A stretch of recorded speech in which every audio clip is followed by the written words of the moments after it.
add into our curriculum of Aikiwaza, striking. The striking that we're going to do is the traditional form from Kumite and Karate.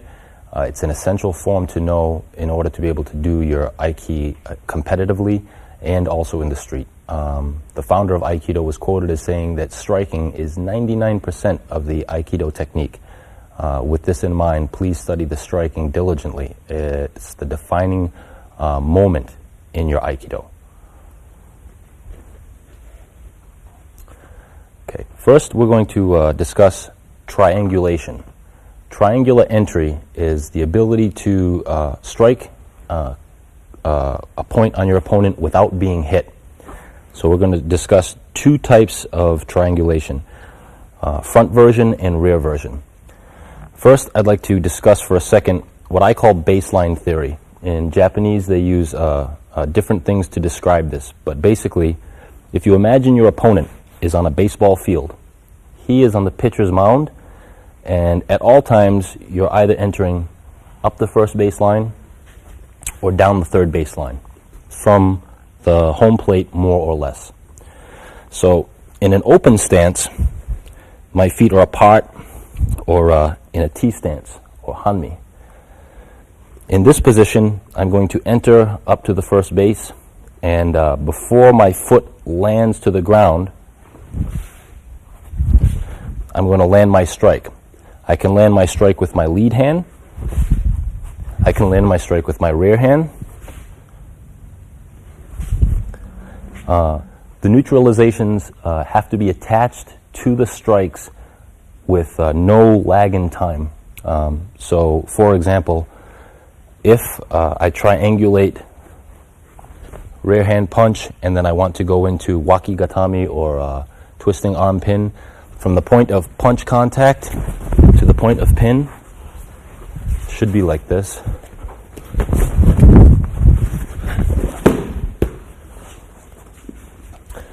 The best way to do this is to drill in a repetitive succession like this. N1, N2, N3, N4. Okay, come back. This is the front version of entering. When I say front version, I mean that I'm entering up a baseline with my lead foot, or the foot closest to my opponent. Rear technique, or what they call ura.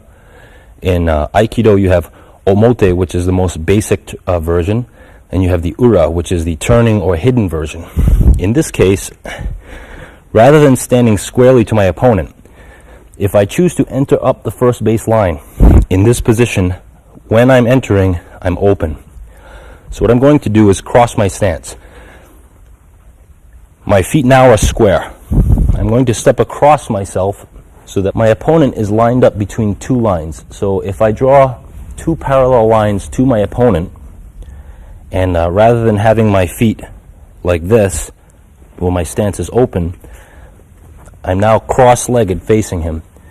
From this cross-legged position, my front leg is on the line going to this side of my opponent, and my rear leg is on the line going to this side of my opponent. So that in one step, when I land, I'll be out of my opponent's line of fire, and at the same time, while I'm stepping, I'm shooting my first punch out. So I'm wound up, and as I see movement from my opponent, I land my strike and step out, so I'm well out of his way. Now, from this position, there are two things that can happen. I can enter after my foot is planted, which involves sliding or hopping step. Or there are times when I know I'm going to land my strike before my foot, so that I'm going to enter and turn with the traditional enter and turn. So basically the enter and turn maneuver is going to be done down the first baseline, or I'm going to use hopping step. Okay. I'm wound up and my opponent's move.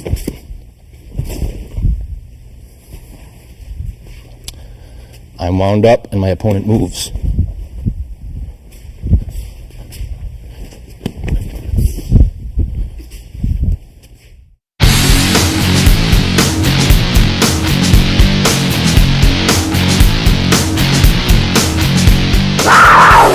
Regardless of whether I'm doing a front entry off the lead foot or if I'm doing a triangular entry this way with the rear foot, now I have to consider that I'm reaching always for my opponent's neck, but sometimes you're not able to take the neck, and so you're going to work backwards in order, from the neck to the arm to the wrist. Hopefully within your grasp you'll get one of these.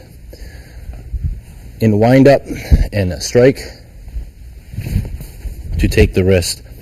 If you take the wrist this way, on your turn, you want to ground and post. Ground and post is that I'm bringing his arm through and aiming it at the ground. I'm also holding it against my leg to try to pinch him into me. So that in this position, his natural resistance is to get his hand out by pulling out. I'm going to ride that reaction out.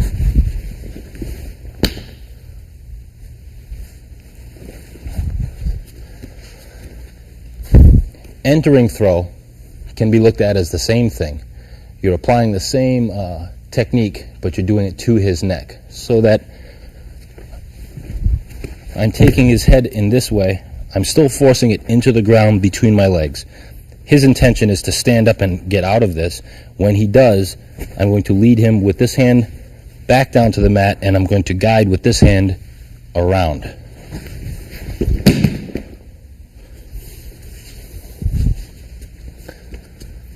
Various submissions or throws and neutralizations from this position, they fall in a logical sequence. One is wakigatami. So this is wakigatami, just this post. I'm putting pressure against his elbow. I can take him down into the mat. I can put more pressure. This is a good post position, but you can always follow up from this position into another throw or into another submission. Typically people from this position do either wrist throw or side entering throw. So from this position to do wrist throw, I simply back step, cutting down.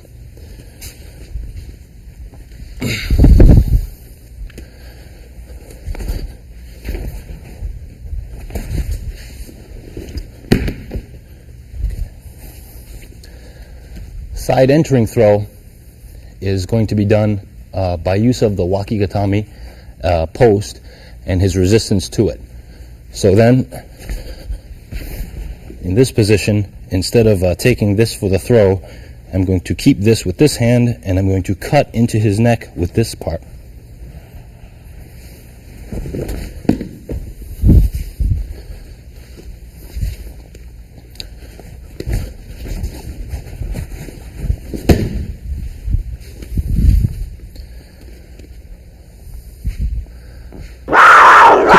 When you enter triangularly, you'll usually use a hopping entry because your weight will be planted.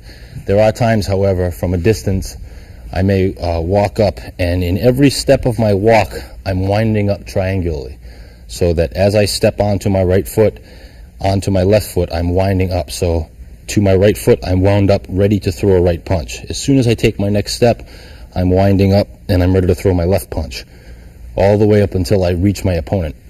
So from a distance, if I were to approach, I've decided that my next step will be the punch. So I'm winding, winding, winding, like this. I'm already decided that that step will be a turning point. Winding, winding, winding.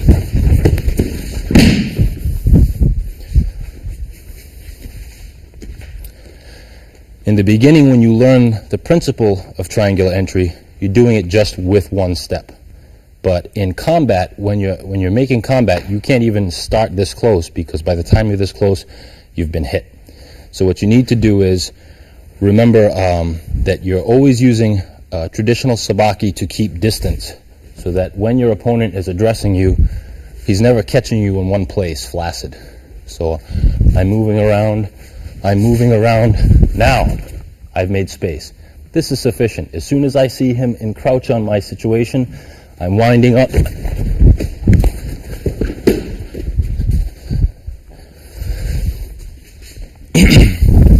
To make space, simply use enter and turn movement. Later you can enter and turn, use slide step, slide step, enter and turn, and enter and turn. If your opponent is at a fair distance and you need to make a step, one step, 2 step, 3 step, 4 step. So long as you know when you're committing to the strike, that when the strike lands, you're going to use either a shuffle, a hop, or just a turn to get to his blind side. Once you're at his blind side, you can start. If you should lose what you have, you can just step out and reestablish yourself with your traditional movement. Entering in one step for a throw is best done with the reverse stance. It can be done off the forward side, where I'm going to enter with my lead leg, but it has a lot less power because you're not as wound up. In this case, the way that I'm going to do it is I'm planning that my next step is going to land fairly deep. I'm waiting for my opponent any movement forward. If he moves forward, the first thing I'm going to do is this hand is going to rotate up into the chin, and I'm planning that on the up, I'm stepping. When my foot is planting, I'm going down. If you do the two in that order, it's a lot like siphoning fluids. If the hose is lower than the source of water, the water will always come out. Likewise, if when I plant my foot, my hand is on the downstroke, I should be able to down my opponent.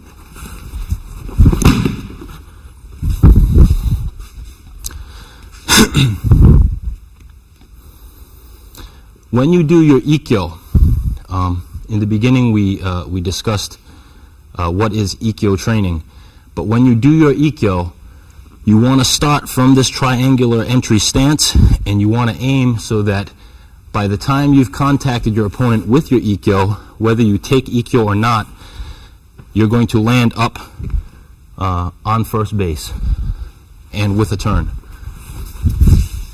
Now that I've landed to this side, when my opponent turns to readdress me, my next turn will be third base. So you're always going first base to third base. If my opponent addresses me, now I'm on third base. And now I'm on first base. Okay.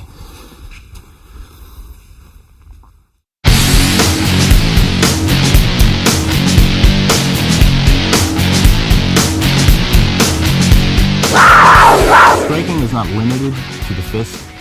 In fact, all points of the body should be considered striking zones. One of the most potent and effective, because it's a hidden striking zone, is the shoulder.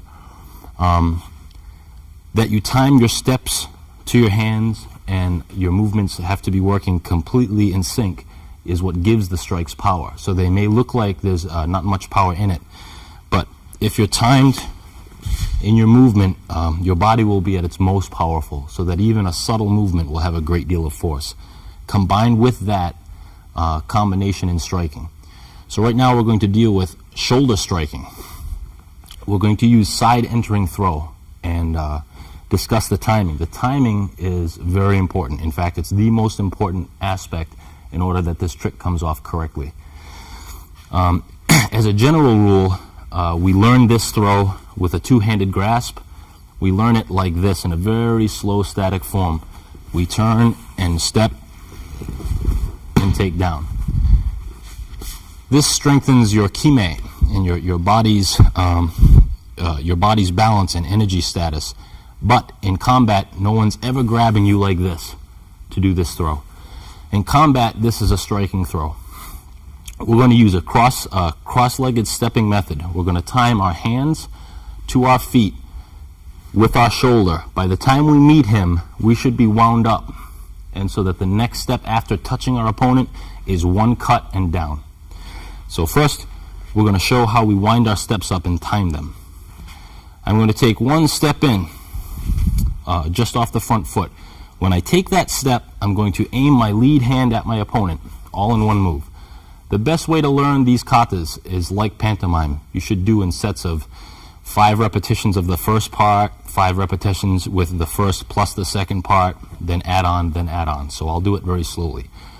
1, 2, 3, 4, then 1,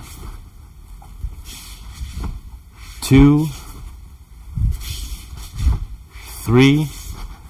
This point is where I intend to contact my opponent.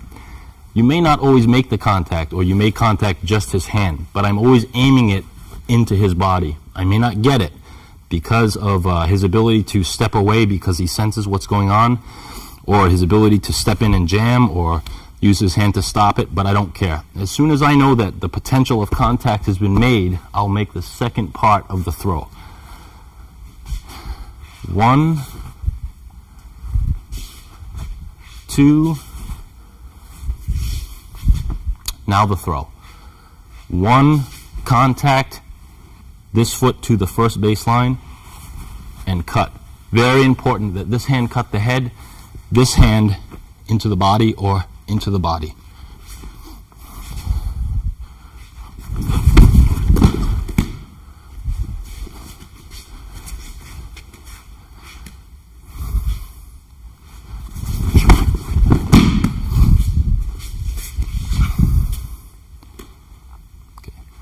As in all techniques, you should know what to do, or you should have a plan what to do in case you don't get the trick.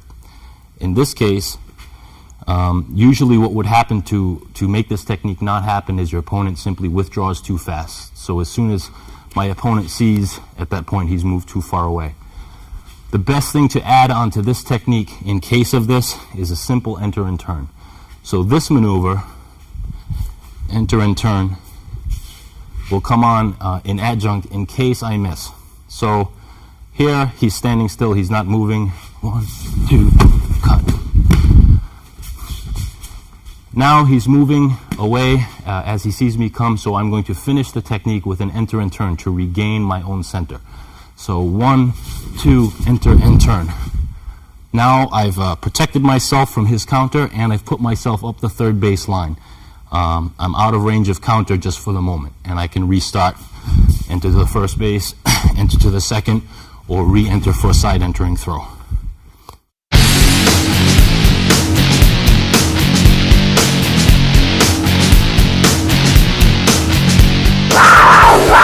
Many people probably know that Aikido is derived from the spear and the sword and like arts of Jiu-Jitsu. Many people are not sure how this translates, or how it is that somebody comes from a sword technique into an Aikido technique. Right now I'm going to demonstrate first with the sword a particular technique, and then we're going to translate that technique into the empty-handed art. So for right now, I'm going to show a gambit that happens in sword fighting. Not so much a kendo style sword fighting, but an actual sword fighting where instead of cutting as though you were hitting with maracas, real cutting in sword involves cutting. And if you were to hit like many people in kendo would hit with a sword, you'd actually bend a real sword. So that this is actually a traditional value of sword fighting. So this gambit involves, I'm giving my opponent my leg. I'm hoping he's going to cut for my leg. I'm trapping him so that when he cuts for my leg, he's going to miss and he's going to receive the cut off the top. So from this position, I'm giving him my leg as his gate. A little faster. A little bit more. Okay. This technique we've done with the sword translates into a very fast, a very dynamic open hand cut.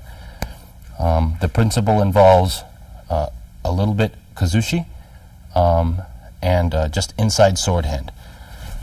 If you've seen in the other programs where we describe what it is that downs an opponent, it's largely due to his balance and your taking of his balance. His balance runs a straight line through his ankle bones. Perpendicular to that line is his balance. So I'm planning on cutting him like so.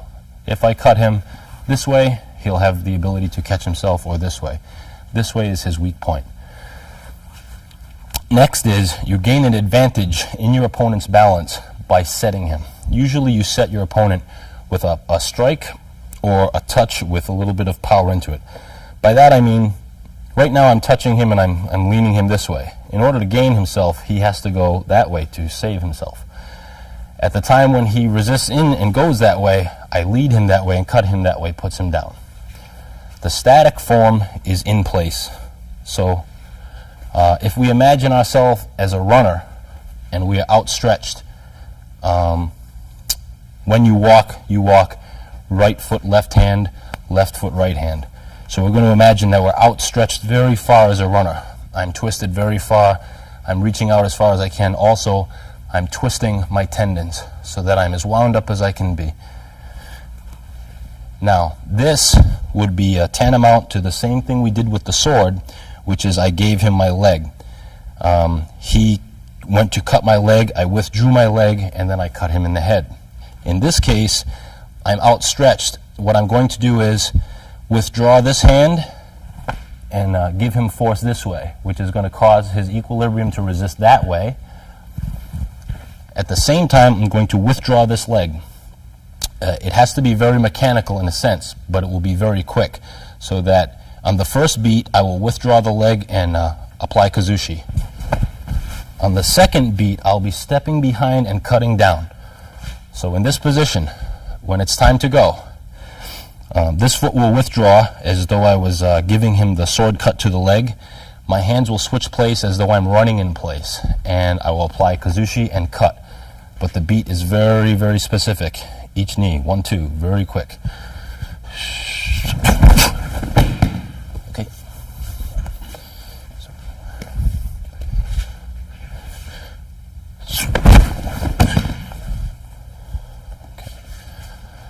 This is the static form, and traditionally when people practice this in the dojo, what they allow for is they stand on the spot and they let their opponents come into them and they perform this technique, but not usually going to happen that way.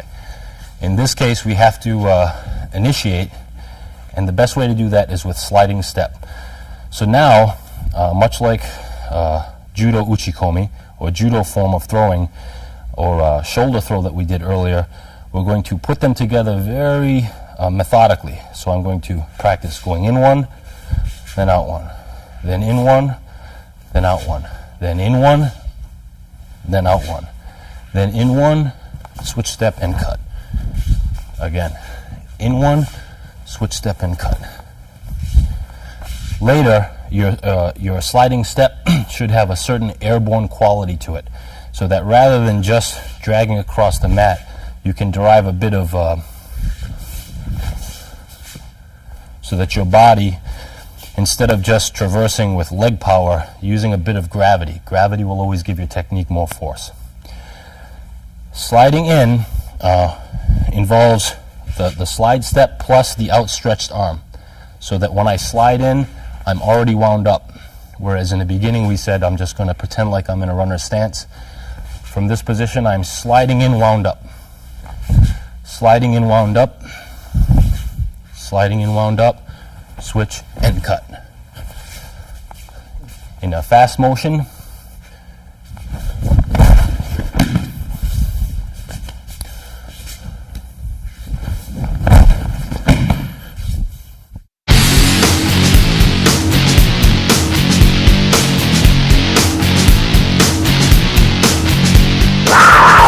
the ideal in Aikido is never to be clinched, never to be drawn into a contest of pushing and pulling.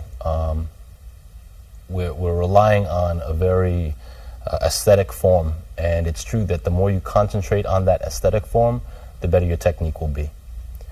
But we have to address what if, and in reality, especially those of us who have not been doing this for 80 years, in reality, at some point you'll probably be clinched. So we're going to use some of the fundamental techniques from a clinch to get you out of the clinch and start your body moving again.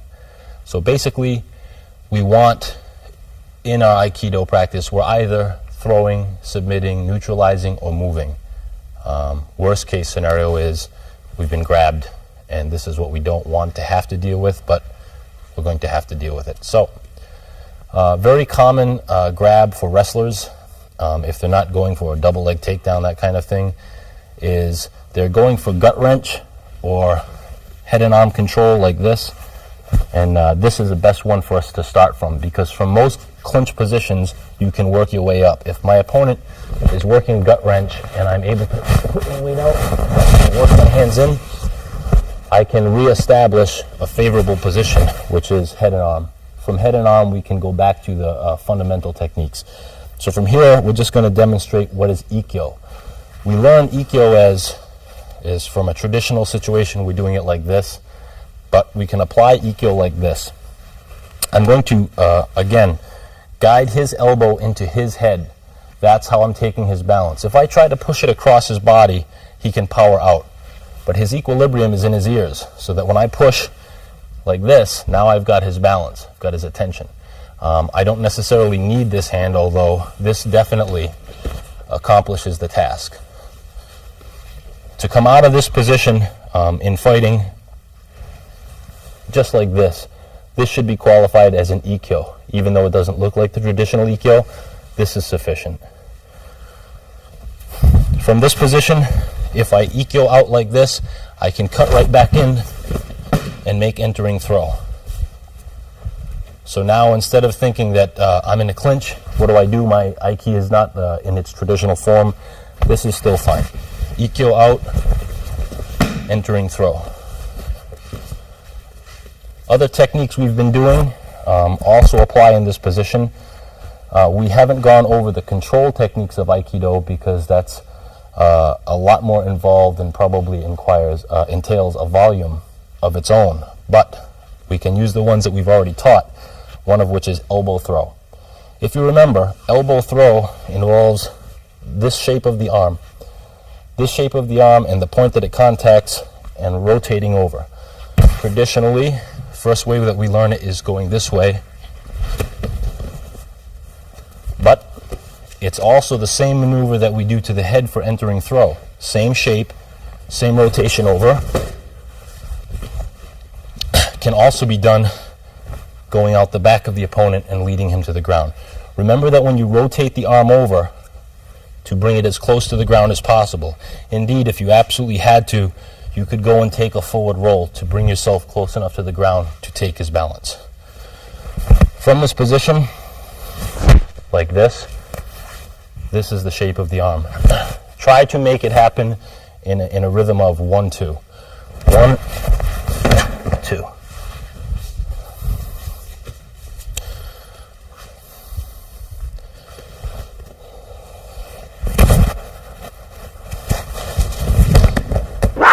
Again, we want this technique to happen in a rhythm of a 1-2, so that upon the completion of the first one, if it's blocked out and I don't get him down with it, I have to continue right into the second part. So I'm going to look at the first technique as an off-balancing technique because it doesn't work effectively, and allow that momentum to continue into the second one. So first, very slowly, 1, 2, 3.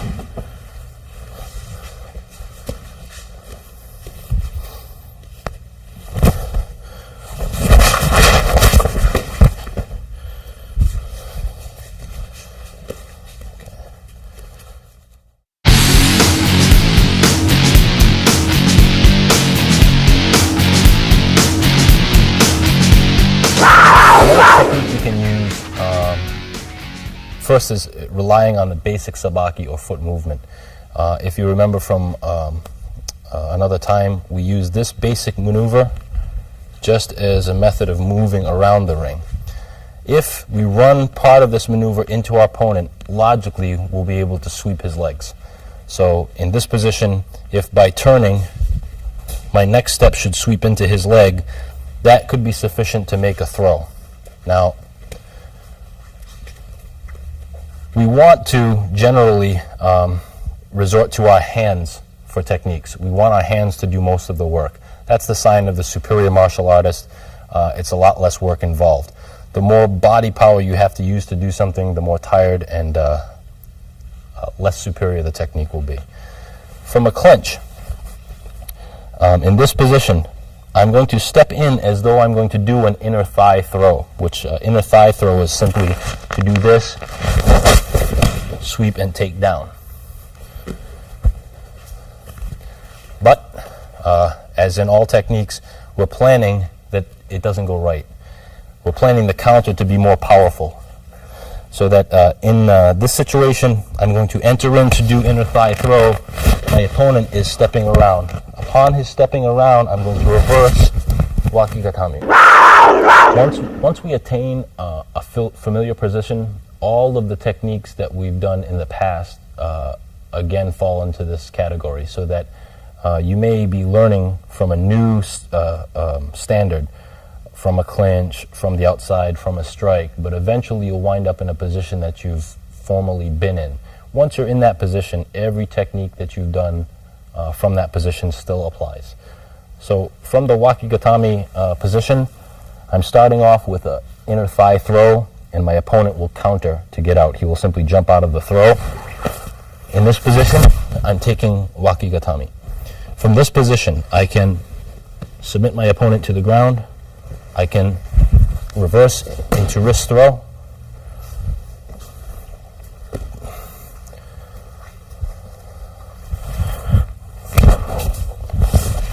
From this position, side entry throw.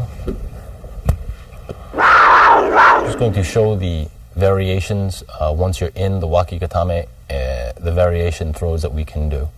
So from this position, again, I'm stepping in for inner thigh throw, and my opponent is jumping out as a counter. This position is, I can turn into wrist throw.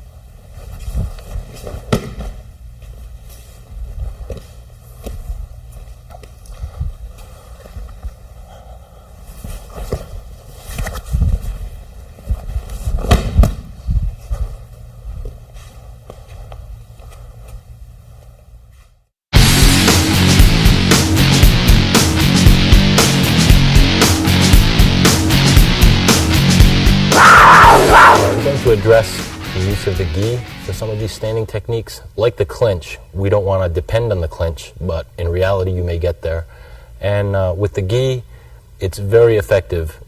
You won't always be dealing with an opponent who's wearing something strong enough to use as a gi, but for the sake of the knowledge and also for the sake of sport, the gi offers some very interesting alternatives, so it's worth studying.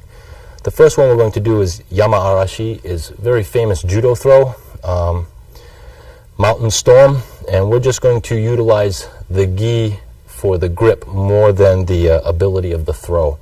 But very important to note, so from a clinching position, whether your feet are forward, back, in this position, I'm going to duck his head under, and when I do, it's going to come out the other side.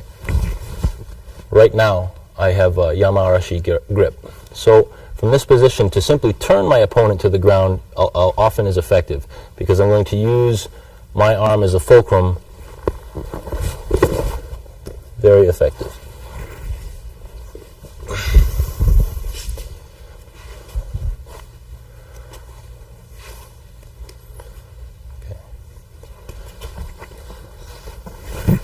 To use an inner thigh throw or sweeping hip throw is the same technique. Could almost be done with one hand because this grip right now is so powerful across his neck. But basically I'm going to step behind and sweep the hip out. Also effective. It's okay.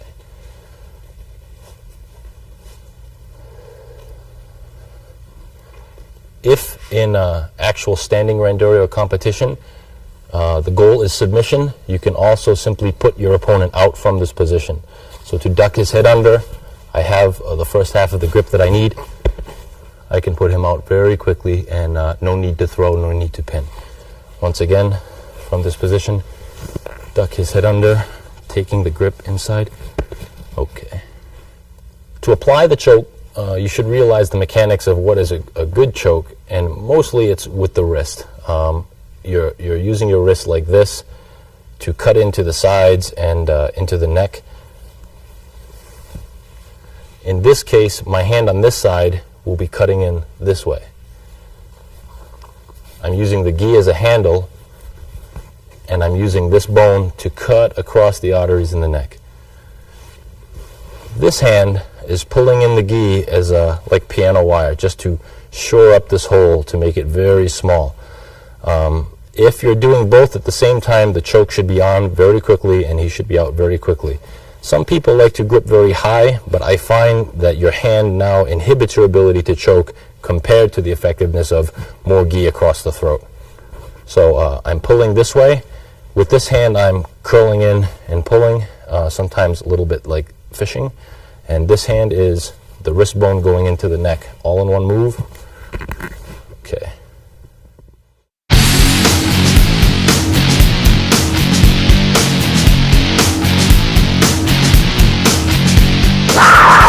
In sport, we can use the gi for throwing and for manipulation and control. I'm going to show one that's a favorite. Especially in Japan, there's a favorite throw because it's the epitome of Aikido technique, and it's called shihonage.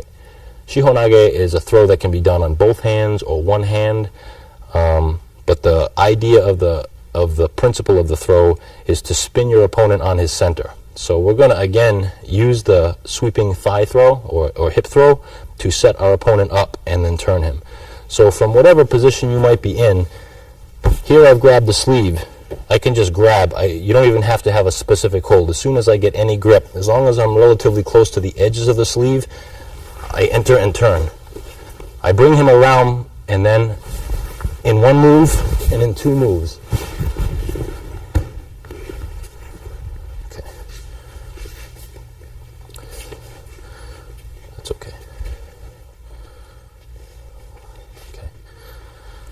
You're depending on your opponent's reaction to the first throw. Now, there are some times when you may have an opponent, you may have entered and turned, and indeed check him to the ground.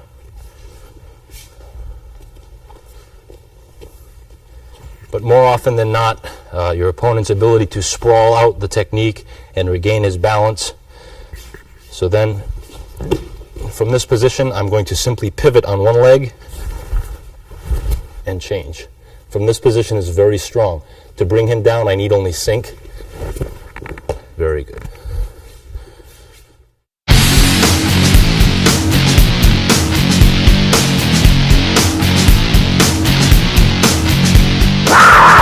As we've discussed in other programs, certain exercises that allow us to successfully negotiate submissions, usually by taking one submission or position, and as it's blocked out, we ride that resistance into its opposite direction. A typical opening for such a technique is done from what's called yokomen uchi. Now, yokomen uchi means basically inside blow to the head. In our case, we're not considering inside blow because we're not fighting sword hand against sword hand with opponent. But something that simulates yokomen uchi is to be inside in a clinch could be construed as yokomen uchi. Basically, when you enter, or irimi, you want to enter to a shikaku, or blind spot of the opponent. This is a blind spot. From here, for my opponent to reach me is I'm outside of him. Here I'm inside. He has as much advantage as I do. Here I have all the advantage. He has almost none. In yokomen uchi, the traditional form is that I'm taking a cut to the head like this and doing this to become outside of my opponent.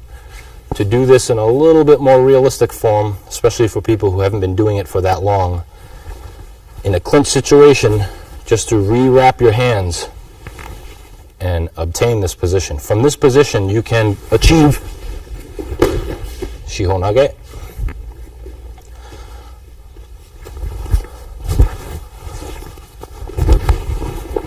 iriminage. But the basic practice is to get from what is inside your opponent to the outside. When you're doing your randori, in your randori, you're going to be always attempting to go to your opponent's rear side. Now, I've just passed, but if he just turns and faces me and I pass this side, right now I'm on the bad side. In other words, I'm facing him squarely. I don't want to be. But by coming around, I've achieved this yokomen uchi cut. So you should practice often static forms of just taking the head, getting to the outside. Then you should practice the moving form which involves usually enter and turn one way and enter and turn back. So that in this position I'm inside, in this position I'm outside. Being outside has a great advantage, because right now for him to catch up to me is very difficult. And by the time he does, even if he were to come and catch up, you're continuing always to his blind spot, always to his back is your safest side.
This concludes our program on striking throws.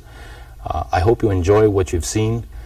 I think you should remember that better to practice and master one technique for a very long time than to try to absorb it all in a very short period of time.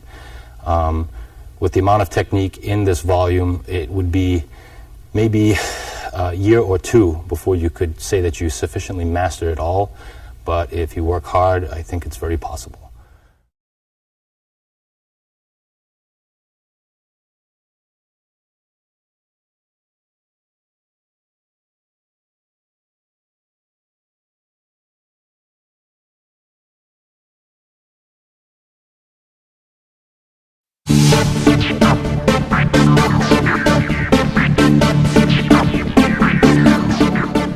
With something like Aikido, it's not a specific technique. Aiki is simply riding your opponent's force. And so you could do Aikido with boxing. In fact, if you ask me, Roy Jones is as good an Aikido practitioner as any Aikido master. Most techniques are absorbed from a weapon. Judo is Aikido. Most techniques are based or taken from the sword or the spear. Tennis is Aikido. Aikido means that I'm harmonizing with you. Basically, I'm trying to solicit a response from you, and when I get that response, I'm going to steer that response into a favorable position. And that's Aiki. It's not the particular technique, it's what you're doing with the opponent's energy. How did you first get interested in the martial arts? I first got interested in martial arts when I was a very small boy. I actually remember hearing on TV about the death of Bruce Lee, and I must have been 3 or 4, and somehow that struck me, that stuck with me. And then anytime I ever saw anything related to martial arts, it was just one of those things born in you. When I was a kid, and when I was in my early 20s, I think like a lot of people, I was astounded by the speed of Bruce Lee. If you catch the right footage, you can see a human being that could literally move faster than the eye could see. So that was a phenomenon, and I think a lot of us were chasing that phenomenon. And as time went on, I started to see other things, and I started to see things differently. And you know, all the time you're trying to simplify what you do and quantify it, and that's really what gravitated me towards the Aikido as a martial art, because the cue and the structure of the cue is very simple and easier to assimilate into your structure. If you can't immerse yourself to a degree in it, it's not worth it even to participate. I mean, if you're looking at it to look and say, wow, that's really cool and I like watching these tapes, that's one thing. But if you're not prepared to immerse yourself into it and really think of it almost as a religion, and the reason for that is because in this practice your life depends on it. And if you don't take it that serious, somebody will get hurt, and it's not worth it for that, for fun. Have you tried using specific moves of Aikido in combat? Yes, I have in fact. A number of the things that you see on these tapes, like escaping a choke with a third control technique, I've done it. Entering throw, I've done it. And a lot of these techniques I've done in fights that I lost. I've done entering throws in fights that I lost, but I got the entering throw off. I've had over 50 fights in Japan alone. I mean, I've been fighting all my life, and if you actually had to count how many professional fights I've had, that's including going into people's dojos and picking fights, it's a lot more than 50. If I counted on my hands the number of fighters that I have worked with who have gone on to become champion of this and champion of that, these are guys who have never been able to tap me in a dojo, and I've tapped them hundreds of times, thousands of times. And a lot of fighters try to compete with that by saying, let's say they embellish their records or their careers or what they've done. And I hear it from guys that I've trained and taught, and I get no acknowledgement of being the guy who trained them or taught them or even helped them. And a lot of guys are turning around and trying to pretend like you know, they're my teacher. I'm old. There are guys who have held a lot more titles than me. I've been doing this a lot more years than they have.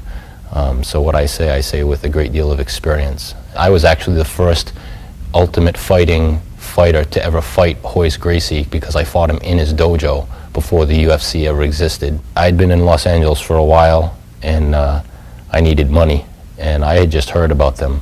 A friend of mine had told me about them, and I called him up and I asked him, is it true? And he said, yeah.